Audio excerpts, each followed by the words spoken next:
Assam PWD Minister Himanta Biswa Sarma paid a surprise inspection construction work of National Highway 37 in Dibrugarh. And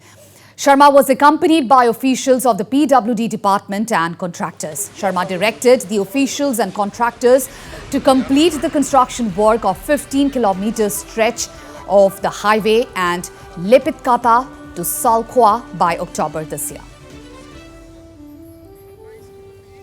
Total BC কিমান আছিল আৰু কিমান আমি কৰিলো কিমান কৰিব বাকি আছে সেই অংকটো কিয় মিলা নাই আপোনালোকে জনাৰ মাজত না হেতু আপুনি কত ৰাখি 28 কিলোমিটাৰ ৰাখছে আৰু 10 কিলোমিটাৰ টোটাল 37 কিলোমিটাৰ এতিয়া মই দেখছো যে আপোনালোকৰ অংকবিলাক লটং পটং হৈ আছে ৰাতিপুৱা মোক কাগজত 8:30 বজাত মিলাই দিয়ক একদম বাৰ চাৰ্ট বনাই যে এই 27 ধৰি ললো 27 এটা 27 নে 28 এখেতৰ কথাৰ পৰা আমি আপোনালোকে জানে যে ডিব্ৰুগড় তিনিচুকীয়াৰ যেটো নেশনাল হাইৱে হেতু খুবেই বেয়া অৱস্থাত আছিল আমি যোৱা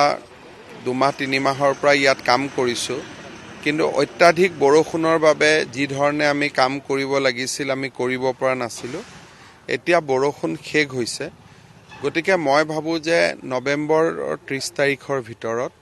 আমি ডিব্ৰুগড় বাইপাছৰ আৰম্ভণিৰ পৰা তিনিচুকীয়া নগৰৰ মাজেৰি যোৱা নেশনাল হাইৱে এই গোটেই পৰ্চনখিনি 30 নৱেম্বৰৰ ভিতৰত আমি ভাল কৰি বনাব পাৰিম তাৰ পিছতো কিছু কাম থাকি যাব ড্ৰেইন ট্ৰেইনৰ সেইখিনি চলি থাকিব কিন্তু মাজত এটা 15 কিলোমিটাৰ ষ্ট্ৰেচ আছে যাৰ টেন্ডাৰ কেদিনমান আগতে হৈছে সেইখিনিৰ কাৰণে অলপ সময় লাগিব কিন্তু মাজৰ 15 কিলোমিটাৰক বাদ দি